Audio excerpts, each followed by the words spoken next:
किसान भाइयों, सबको राम राम।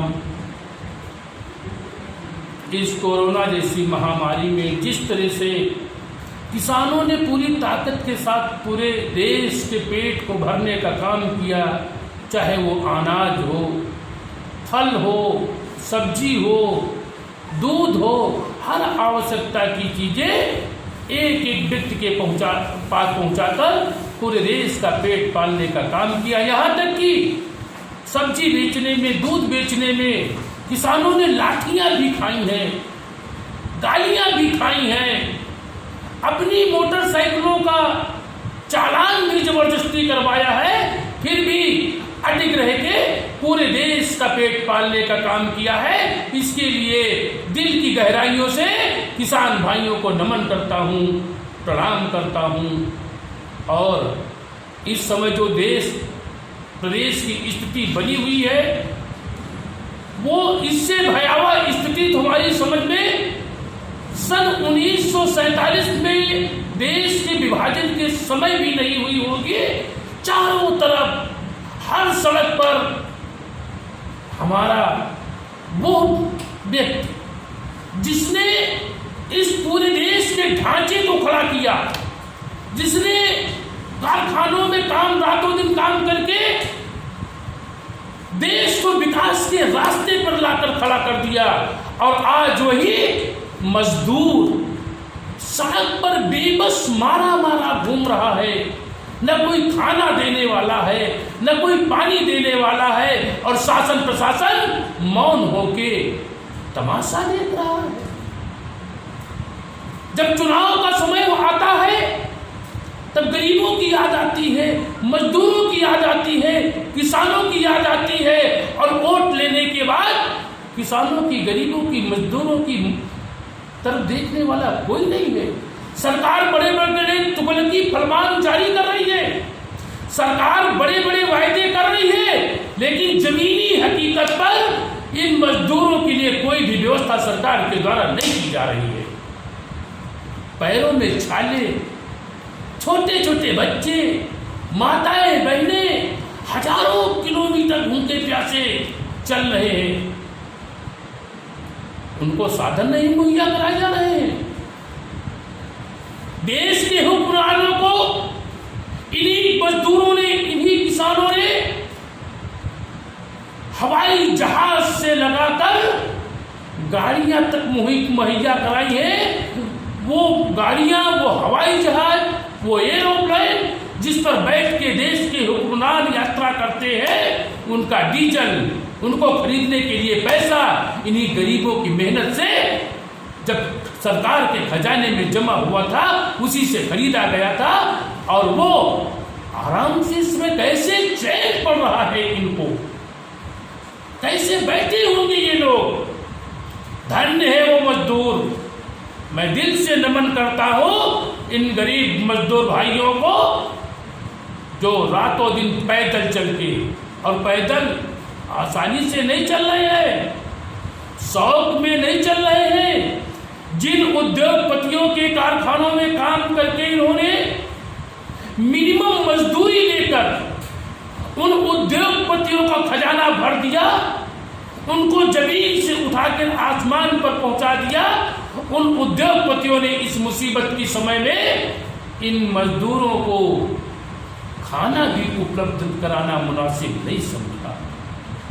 जब खाने के लाले पड़ गए, जब बच्चों का पेट भूख से तिलमिलाने लगा, जब इन मजदूरों को, किराएदारों को दरा धक्का देकर घरों से निकाला जाने लगा, जब इनके पास खाने का, रहने का कोई ठिकाना नहीं बचा, सरकार, शासन प्रशासन ने इनकी तरफ कोई ध्यान नहीं दिया, तब वे मजबूर होकर अपने घरों की तरफ निकल पड़े हैं, एक जिंदगी की आस लेके कि हो सकता है हम घर पहुंच जाए तो मेरी जिंदगी बच जाएगी। लेकिन जिस जिंदगी की तलाश में ये मजदूर घरों की तरफ पलायन कर रहे हैं, रास्ते में दुर्घटना में इनकी दर्दनाक मौत भी हो रही है।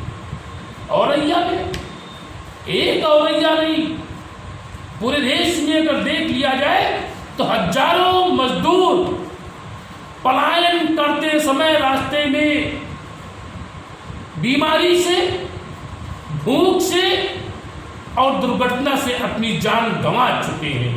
कोई नेता नहीं मरा है, कोई अधिकारी नहीं मरा है, मरना है केवल मजदूरों को मरना है, किसानों को मरना है, बेरोजगारों को मरना है।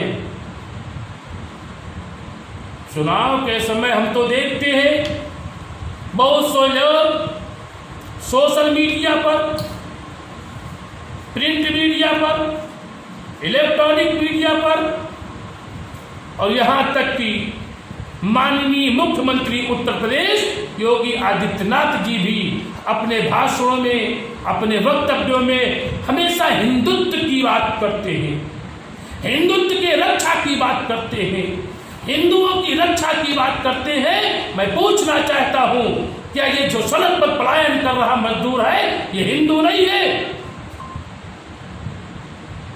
अगर ये हिंदू है तो भी इसको बचाना चाहिए, और अगर ये हिंदू नहीं है, मुस्लिम भी है, सिख भी है, ईसाई भी है, तो एक मुख्यमंत्री के नाते प्रदेश के प्रत्येक नागरिक की सुरक्षा करना आपकी जिम्मेदारी है।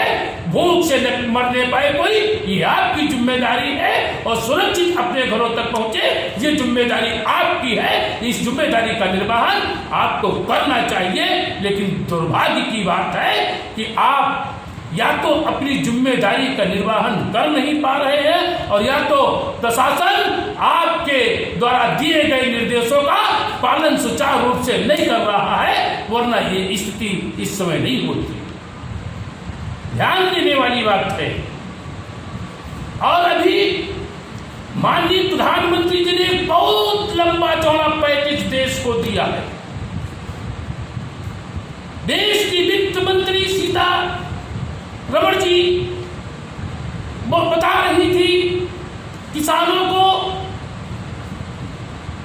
केसीसी के माध्यम से लोन दिया जाएगा। एहसान कर रही है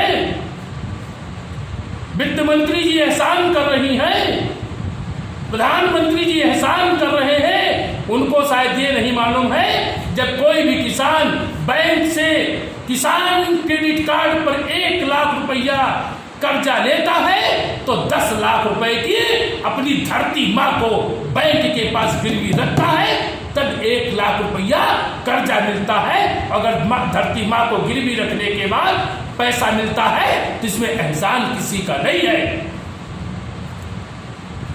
फिर एहसान दिलाने की क्या आवश्यकता है? फिर एहसान किस बात का है?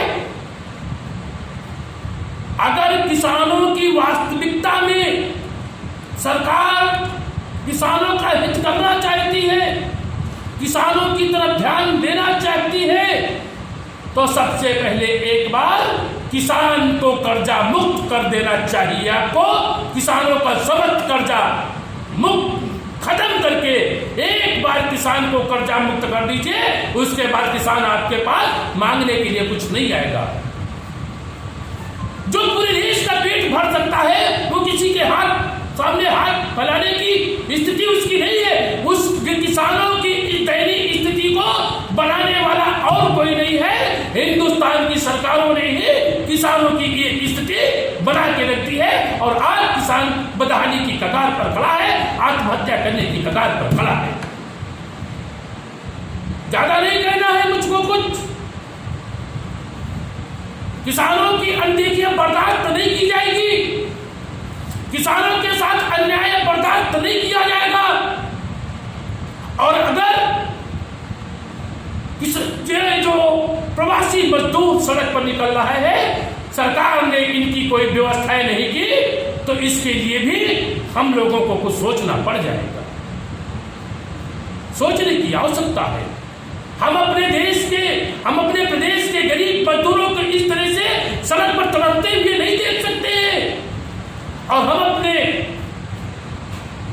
प्रदेश के समस्त बुद्धिजीवियों से और संपन्न किसान साथियों से, संपन्न किसान संगठन के पदाधिकारियों से केवल एक निवेदन करना चाहते हैं कि इस मुसीबत की घड़ी में सब लोग, अगर आपके पास 1 महीने खाने की व्यवस्था है तो उसमें से 32 दिन आप खाइए, 1 दिन के राशन की व्यवस्था इन प्रवासी मजदूरों के कीजिए, गांव में आने वाले मजदूरों के लिए कीजिए। एक दिन का अगर आपने व्यवस्था कर दी तो कोई भी हमारा रास्ता चलता हुआ प्रवासी मजदूर भूखों नहीं मरना पाएगा। और अगर सरकार ने व्यवस्थाएं नहीं की तो देश के समस्त बुद्धिजीवियों से, किसान साथियों से मैं निवेदन करना चाहता हूं कि आगे तैयारी करिए और हो सकता है आवश्यकता पड़े तो 10-10 रुपए 20-20 रुपए इकट्ठा करके साधनों की व्यवस्था करके इन प्रवासी मजदूरों को भी घर पहुंचाने का काम संगठन के द्वारा, किसानों के द्वारा किया जाएगा। जय हिंद, जय जवान, जय किसान।